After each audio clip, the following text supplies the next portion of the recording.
Buenas noches, hermanos, Dios les bendiga.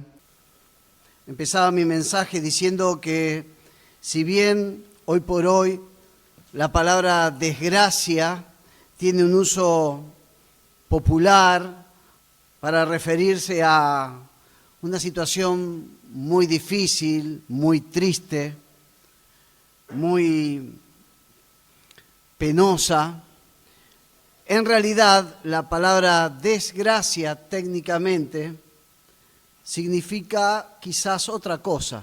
Ustedes saben que se compone la palabra desgracia de una partícula inicial que es des, que significa privativo o falta de, ¿sí? Por eso hay muchas palabras en nuestro idioma castellano que empiezan con la partícula des. Cuando uno habla de descontrol, significa una situación donde no hay control. Si hablamos de desacuerdo, es porque no hay acuerdo. Y cuando hablamos de desgracia, la palabra en realidad significa ausencia o carencia de gracia.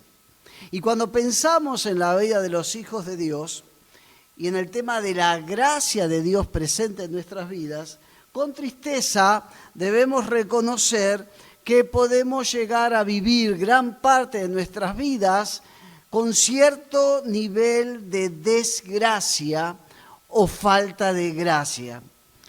Para entender un poquito la gravedad de vivir en este sentido del término, en desgracia, en falta de gracia, es importante definir a qué nos referimos cuando usamos la palabra gracia.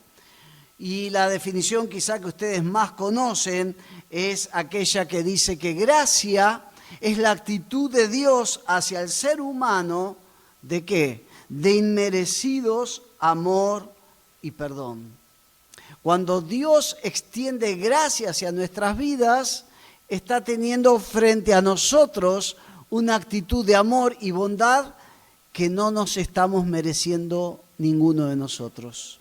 Ahora, lo importante, y es bueno recalcar, que somos salvos por gracia. Eso es lo que dice, por ejemplo, Efesios 2, 8 y 9, porque por gracia sois salvos por medio de la fe, y esto no de vosotros, pues es don de Dios, no por obras, para que nadie se mande la parte, nadie se gloríe. Ahora, no solamente debemos entender de que somos salvos por gracia, sino que también la gracia está presente en toda, o tiene que estar presente, a lo largo de toda nuestra vida cristiana. Crecemos por gracia. Somos santificados por gracia. O sea, nos parecemos cada día más a Jesús por la gracia de Dios. Y servimos, o por lo menos deberíamos hacerlo, en su gracia. Ahora, si reconocemos que toda la vida cristiana se desarrolla en y por la gracia de Dios, que no solamente somos salvos por gracia, sino que, como dijimos, crecemos, maduramos, somos santificados, servimos, al reconocer este papel fundamental de la gracia de Dios en nuestras vidas, estamos también admitiendo que la gracia de Dios, cuando la analizamos un poquito más en profundidad, es algo más que esa predisposición de amor o esa actitud de favor y de amor de Dios hacia nuestras vidas, que es lo que definimos hace unos instantes. ¿Por qué lo decimos? Porque esa misma actitud de Dios en el día a día de nuestras vidas hace que se manifieste en nosotros en una fuerza, en un poder y en un obrar de Dios en nuestras vidas, en nuestras capacidades para trabajar, para enfrentar el sufrimiento y aún para obedecer a Dios. La gracia de Dios no solamente nos abre la puerta de entrada a la vida en comunión con Dios, sino que es esa capacidad diaria que viene de Dios según estemos en plena comunión con Él. Fíjense que el apóstol Pedro ya reconocía en su segunda carta, capítulo 3, versículo 18, estos niveles de desgracia que puede haber presente en nuestras vidas. ¿Por qué? Porque en forma positiva él decía, antes bien, crecer en la gracia y el conocimiento de nuestro Señor y Salvador Jesucristo. La lógica, el razonamiento sencillo es, si yo necesito crecer en algo, es porque hay niveles de ese algo al que yo todavía no he llegado, no he alcanzado, no he conocido. Dicho en otras palabras, si yo tengo que crecer en la gracia de Dios es porque hay niveles de desgracia, de no gracia, que todavía están presentes en nuestras vidas.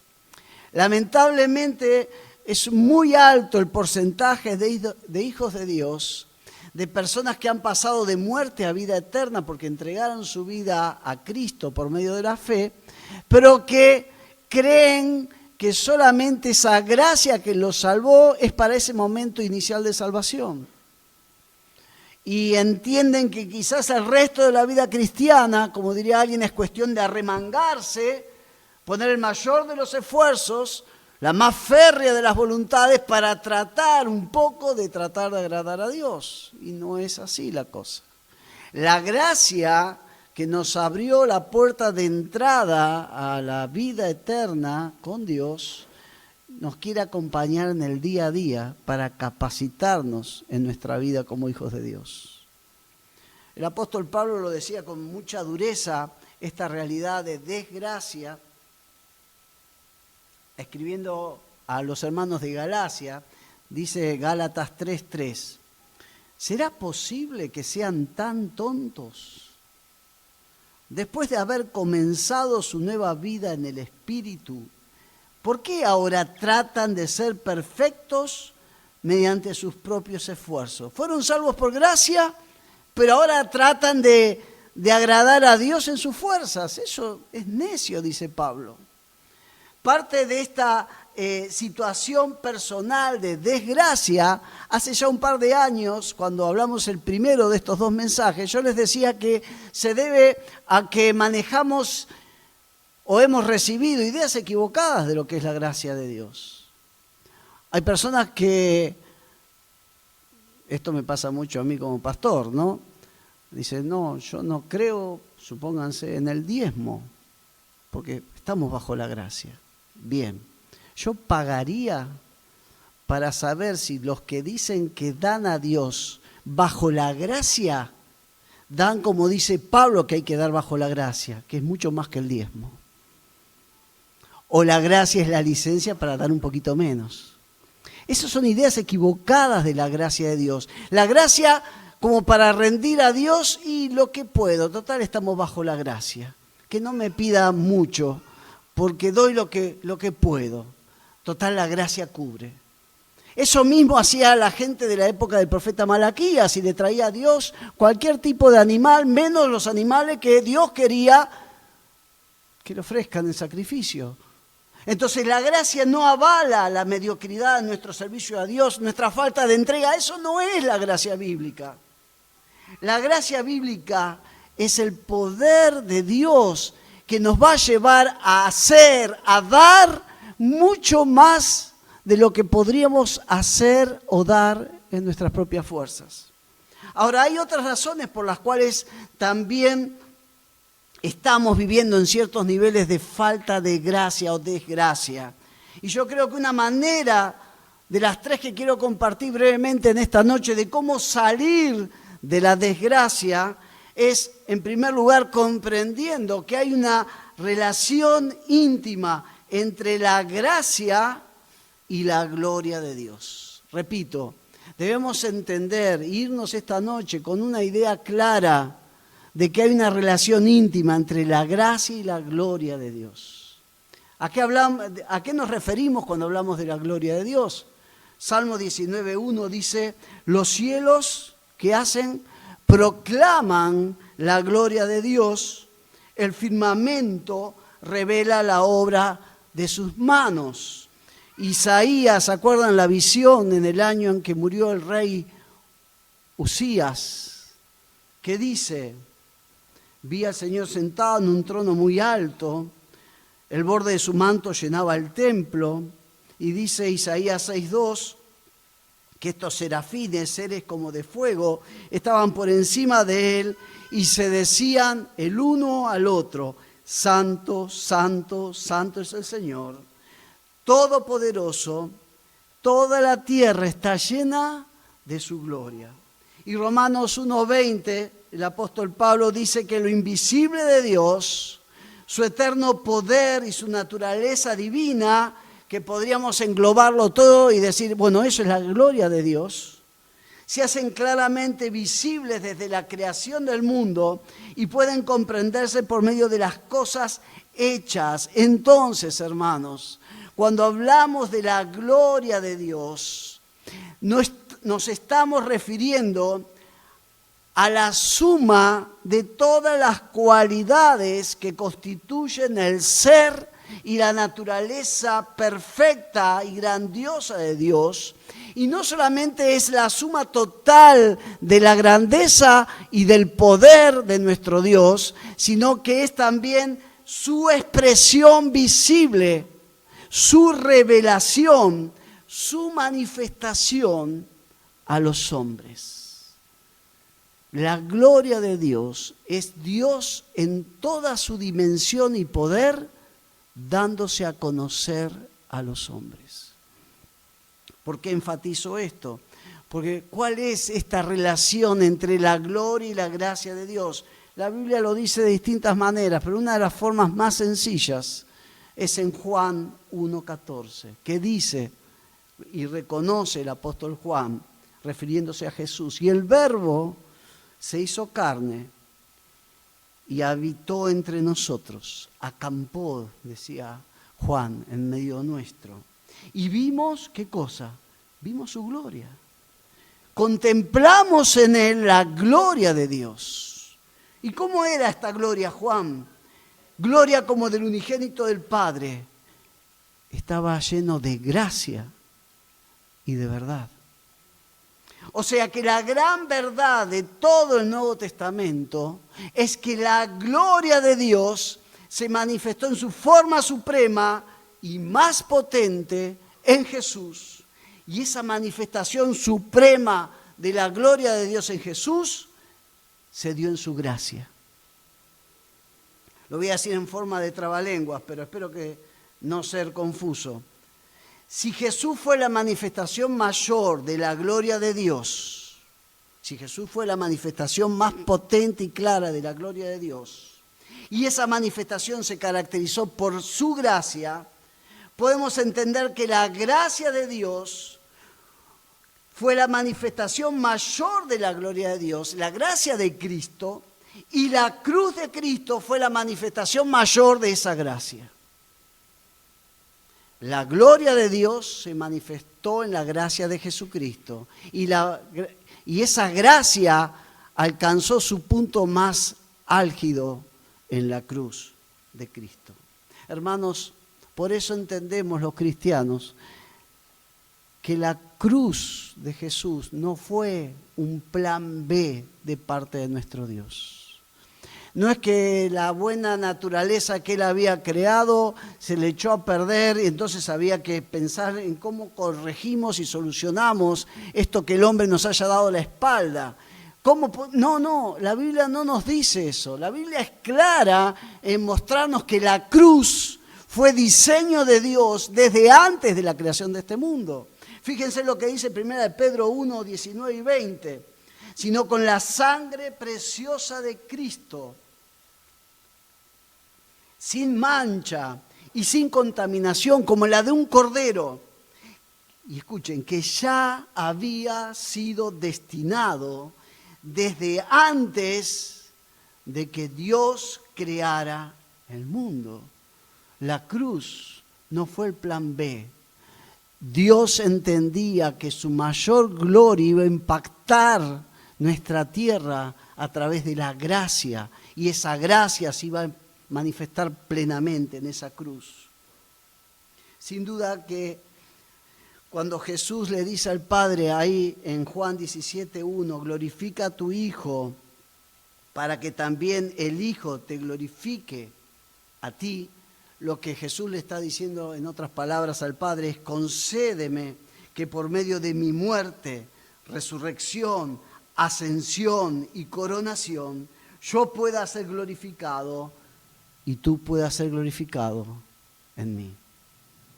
Sin duda que en la cruz de Cristo es donde Dios manifestó en forma más potente su gloria.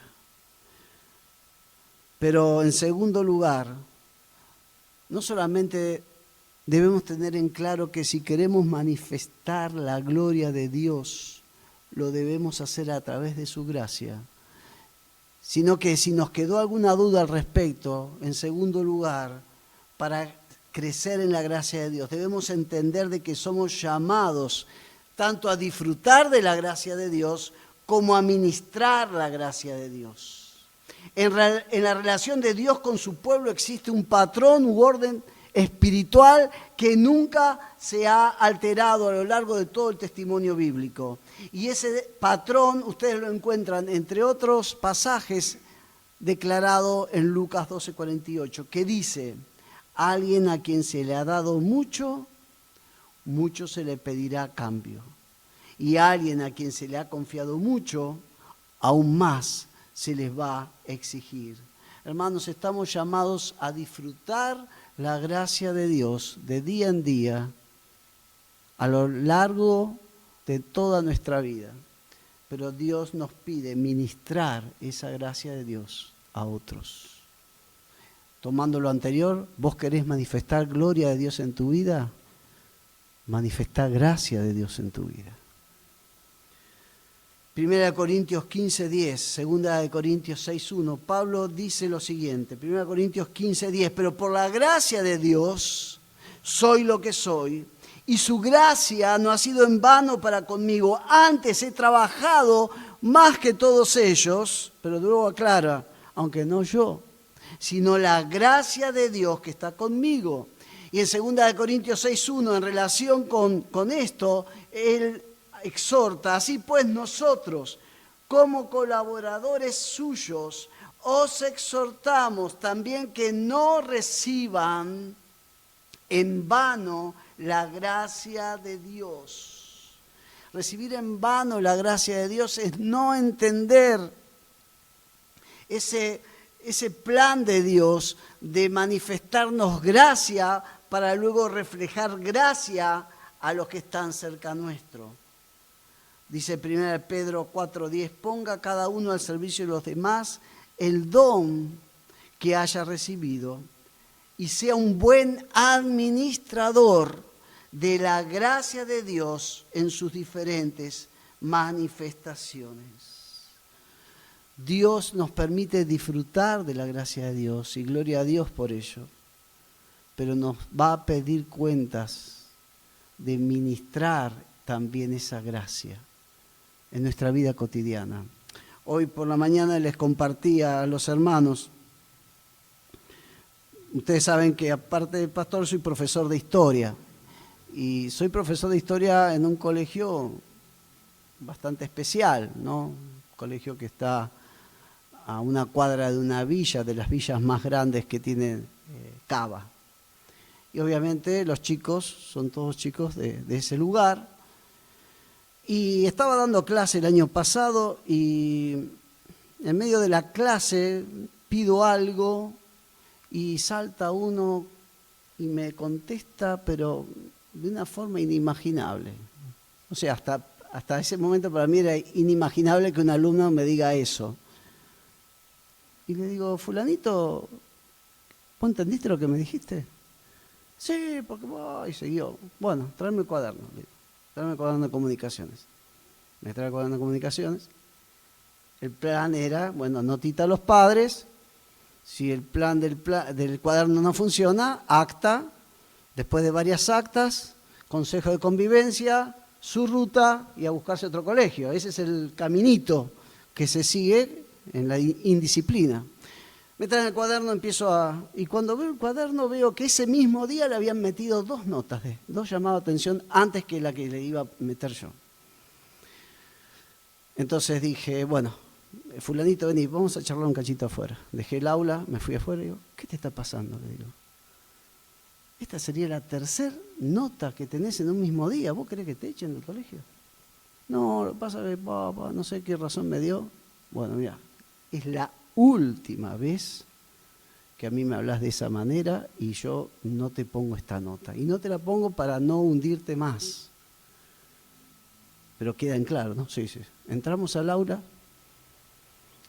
y ese alumno pasó a ser mi aliado en la clase. Cuando hablaban los demás, él los hacía callar. Si alguien me faltaba respeto, él les decía que me respeten. Pero había experimentado, aunque no se lo dije, gracia, perdón y no ley. Dios nos va a pedir cuentas de cómo extendemos esa gracia que Él nos hizo experimentar a nosotros. Por eso tenemos el deber de salir de niveles de desgracia, entendiendo que Dios no solamente, como dije recién, nos hace disfrutar de su gracia, pero nos va a pedir cuentas de esa gracia. Y en tercer lugar, hermanos, no puedo faltar al deber de decirles que para salir de la desgracia solamente se sale también por medio de la oración.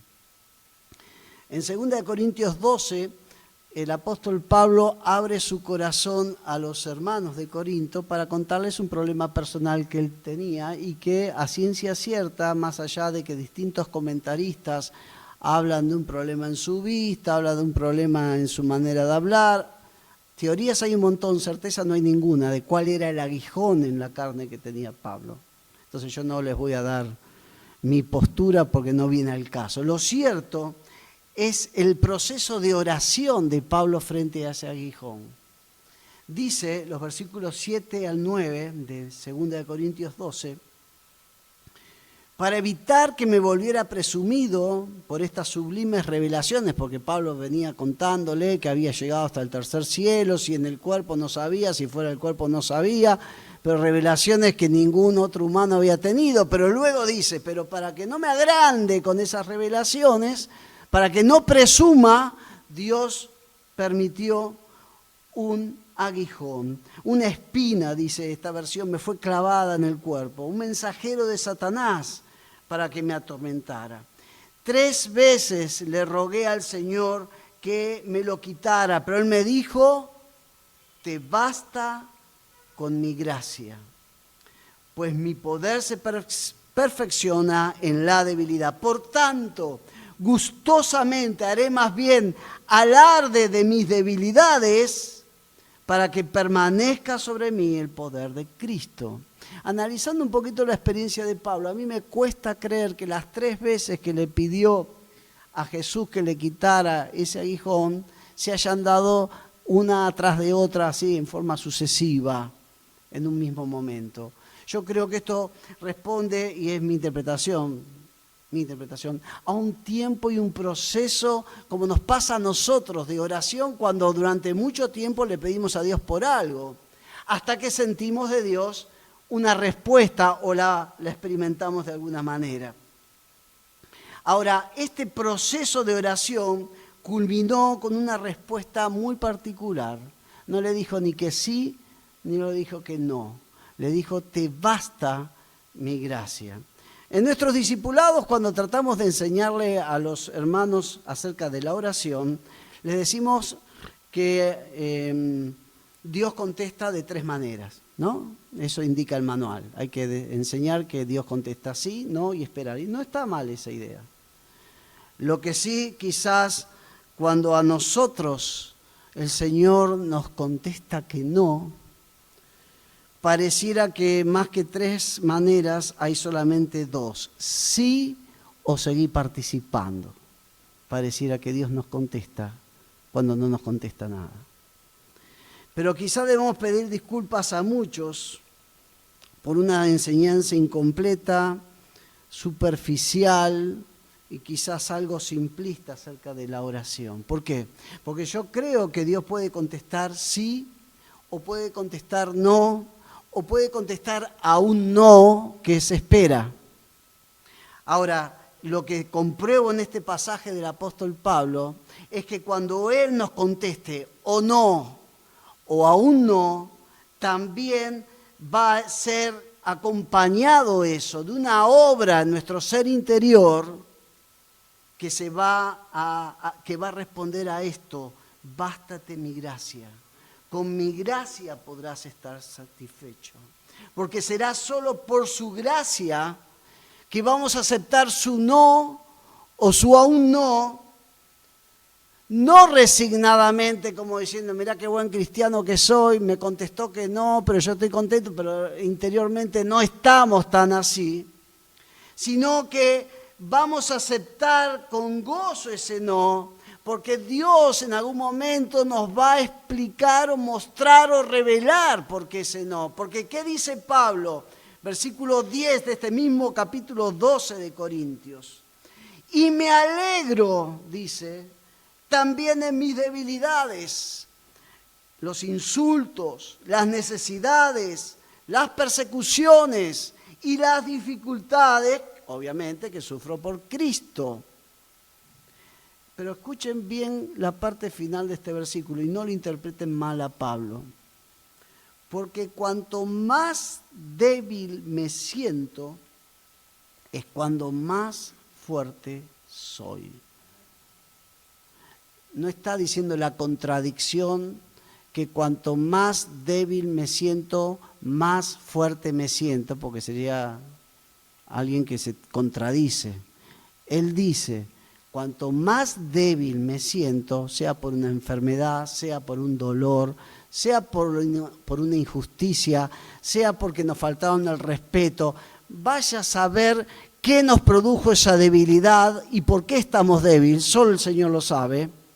Pero Pablo tenía una convicción que venía de su tiempo de oración con el Señor y era la siguiente: cuanto más débil me siento, en el Señor soy más fuerte.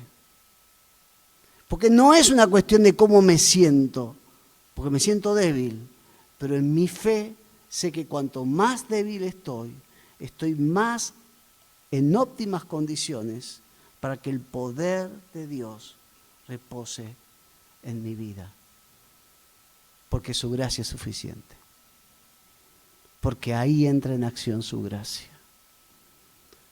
No para cambiarme la vida de la noche a la mañana para que se me vayan las debilidades, los problemas, no, sino para entender los tiempos del Señor y para entender sus propósitos para mi vida. Cuanto más débil, hermano, usted se sienta, si usted está en comunión íntima con el Señor, usted más fuerte en el Señor va a ser, porque más dependencia del Señor va a buscar y más temor de hacer cosas sin su consejo va a tener. Cierro, no podía cerrar con otro pasaje que no sea Hebreos 4:16. Y el autor, que tampoco sabemos a ciencia cierta quién es, de Hebreos, dice o nos anima, por todo lo que hemos estado compartiendo en esta noche: acerquémonos pues confiadamente al trono de la gracia para alcanzar misericordia y obviamente hallar gracia. ¿Para qué? Para la ayuda en el momento justo, el oportuno socorro. El oportuno socorro dice el socorro en el momento, en el tiempo, en el kairos de Dios justo, ni antes ni después. El trono de la gracia es un trono que se llama así porque el que está sentado sobre ese trono es alguien que trata a las personas que se acercan a ese trono mejor de lo que merecen. Por eso es trono de gracia, si no sería trono de justicia. Señor, mejor que me concedas esto, porque vos sabés que yo me congrego toda la semana, que diezmo, que esto, que lo... Eso no es trono de gracia. Nosotros nos acercamos a un trono de gracia, porque la convicción que tenemos es que más allá de nuestros errores, más allá de nuestras debilidades, más allá de lo que haya de negativo en nuestra vida, el que está sentado en el trono nos trata con gracia. Y por eso nos acercamos confiadamente. Porque en su gracia sabemos que va a haber respuesta. Va a haber misericordia y va a haber gracia para el momento justo. Yo te invito a inclinar tu cabeza. Vamos a hablar con Dios. Vivimos, nos guste o no, en ciertos niveles de desgracia. ¿Por qué? Porque dicho de otra manera, todavía tenemos que crecer en la gracia de Dios. Quizás todos los que están acá en esta noche ya son del Señor y ya han experimentado la gracia de Dios en sus vidas, como lo han hecho en el momento en que se acercaron a Dios buscando su perdón. Pero en algún momento determiné que nunca iba a dejar de hacer este llamado detrás de un púlpito. Y por eso no lo voy a dejar de hacer en esta noche. Y mientras ustedes están con su cabeza inclinada y sus ojos cerrados, si hay alguna persona, hombre, mujer, joven, adulto, que nunca ha experimentado la gracia perdonadora de Dios para transformarlo en un hijo o una hija de Dios, para trasladarlo de una situación de muerte espiritual a una situación de vida eterna, yo te animo a que esta noche comiences a experimentar gracia de Dios. Y si querés, acompáñame en una sencilla oración que dice algo así como: Padre Dios, en este momento reconozco que necesito de tu gracia, de tu perdón, de tu amor. Sé que no lo merezco, pero en este momento confieso que creo que me amas y que por eso enviaste a Jesús, tu Hijo, a morir en mi lugar. Por eso ahora confieso que Jesús es Dios. Lo acepto como mi Salvador. Entra a mi vida, límpiame.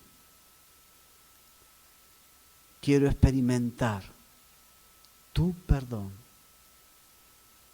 Gracias, Dios, por escuchar esta oración, por contestarla, porque la elevo en el nombre de Jesús. Mientras siguen con su cabeza inclinada y sus ojos cerrados buscándolo al Señor, esta segunda invitación es para el pueblo de Dios, para aquellos que ya conocen a Dios, para aquellos que ya creen en Dios, pero que en algún momento dejaron de vivir en su gracia y se esforzaron y fracasaron y volvieron a intentar y se sienten descalificados delante de Dios.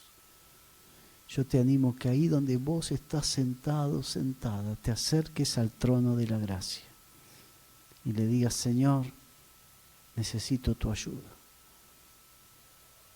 Necesito tu oportuno socorro. Ten misericordia de mí. Renueva mis fuerzas. Renueva mi fe. En el nombre de Jesús.